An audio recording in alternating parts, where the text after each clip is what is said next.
Bienvenue à la première présentation de notre cours de formation en ligne sur la planification de la gestion de la sécurité sanitaire de l'assainissement ou PGSSA. Je m'appelle Sophie Boisson et je serai votre guide tout au long de ce cours. Ce cours vous permettra d'acquérir les compétences, les connaissances et les ressources nécessaires pour lancer, mettre en œuvre et maintenir des processus de PGSSA dans vos localités. Lors de cette première session d'introduction, nous allons étudier la définition de système d'assainissement sûr, l'importance de l'assainissement pour la santé, les lignes directrices de l'OMS sur l'assainissement et la santé ainsi que leurs recommandations, la définition de la PGSSA, sa méthodologie et ses avantages.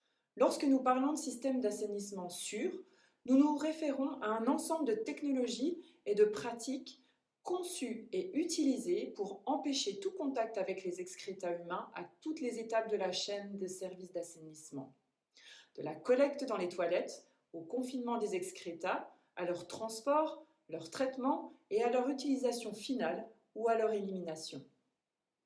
Cet ensemble répond aux exigences minimales de conception, de construction, ainsi que d'exploitation et d'entretien, afin d'assurer la sécurité sanitaire à chaque étape.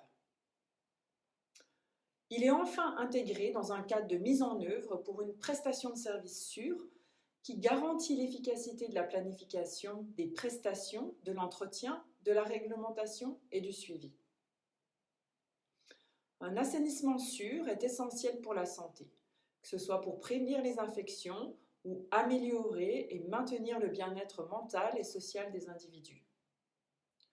L'absence de système d'assainissement sûr contribue à l'apparition d'infections et de maladies, notamment les maladies diarrhéiques, les helminthiases, les maladies à transmission vectorielle, et outre les répercussions directes, un mauvais assainissement laisse des séquelles liées aux infections. Par exemple, des conditions insalubres ont été associées à un retard de croissance, à la malnutrition et à une altération des fonctions cognitives. Le manque d'accès à des installations d'assainissement appropriées est également une cause majeure de risque et d'anxiété causée par la gêne et la honte liées à la défécation en plein air ou à l'utilisation de toilettes communes. Pour comprendre l'impact de l'assainissement sur la santé, nous devons comprendre les différentes manières dont l'assainissement influe sur la santé. Nous devons prendre en compte l'intervention, qui comprend des technologies et les activités de changement de comportement, ainsi que la mise en œuvre, qui comprend les politiques et la réglementation, le financement et la prestation de services. Ceux-ci influencent la santé par le biais de multiples résultats intermédiaires. Un résultat intermédiaire important est l'accès, l'adoption et l'utilisation durable des interventions d'assainissement. Ces interventions sont censées réduire la charge fécale dans l'environnement et ainsi réduire l'exposition humaine aux pathogènes fécaux pour finalement permettre une amélioration des résultats de santé et de bien-être social. Pour déterminer l'efficacité des interventions actuelles en matière d'assainissement, l'OMS a commandé des études axées sur l'examen des données factuelles existantes. Les preuves confirment que l'assainissement a un impact positif sur les maladies infectieuses et le bien-être. Cependant, l'impact est plus faible que prévu, ce qui suscite des inquiétudes quant à la qualité de la mise en œuvre des interventions. Il y a différentes raisons à cela, notamment beaucoup d'interventions n'atteignent pas des niveaux d'accès et d'utilisation des toilettes suffisamment élevés au sein de la communauté pour éliminer les agents pathogènes de l'environnement. En effet, des études montrent que la réduction des maladies ne peut être détectée que si le taux d'utilisation de l'assainissement au niveau communautaire est élevé. De plus, de nombreux systèmes d'assainissement sont de mauvaise qualité et ne préviennent pas efficacement la contamination de l'environnement.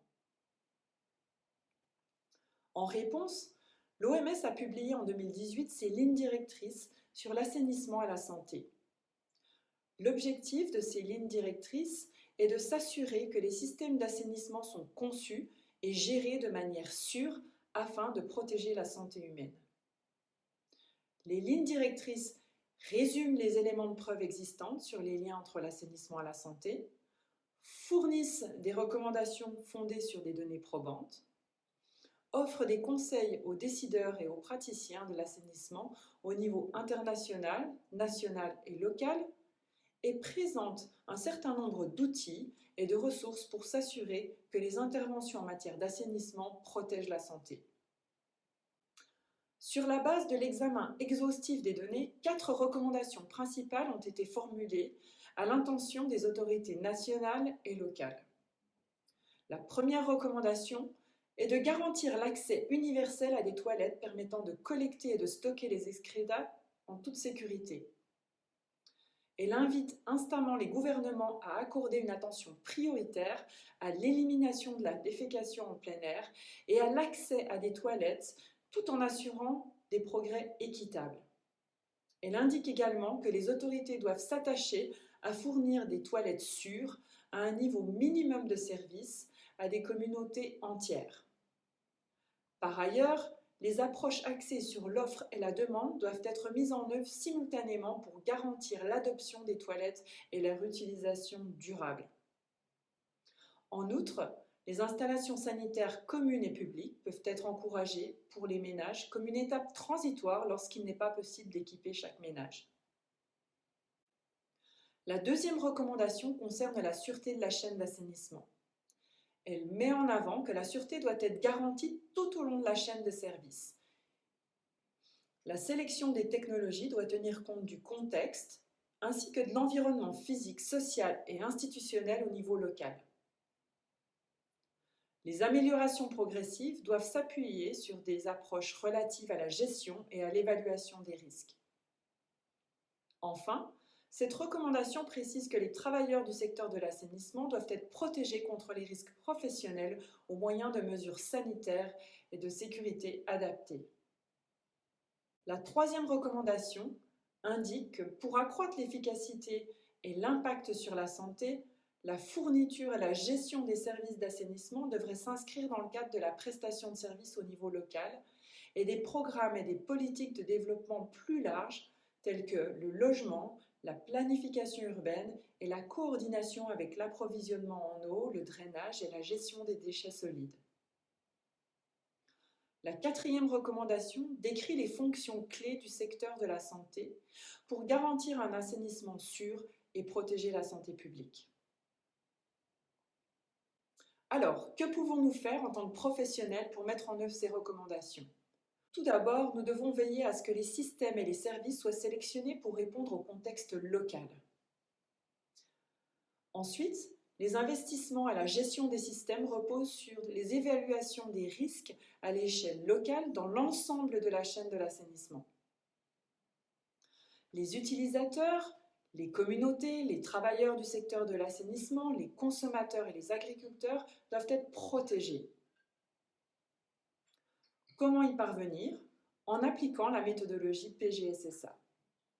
Cette méthodologie consiste à appuyer, étape par étape, l'évaluation et la gestion des risques au niveau local pour l'ensemble de la chaîne des services d'assainissement. À l'origine, le manuel de la PGSSA a été publié en 2015 pour aider la mise en œuvre des directives OMS de 2006 pour une réutilisation sûre des eaux usées, excréta et eaux ménagères pour l'agriculture et l'aquaculture. Dans l'édition 2022, les principes de la PGSSA ont été adoptés plus largement, alignés sur les directives OMS de 2018 et mis à jour pour intégrer les enjeux de résilience face au changement climatique.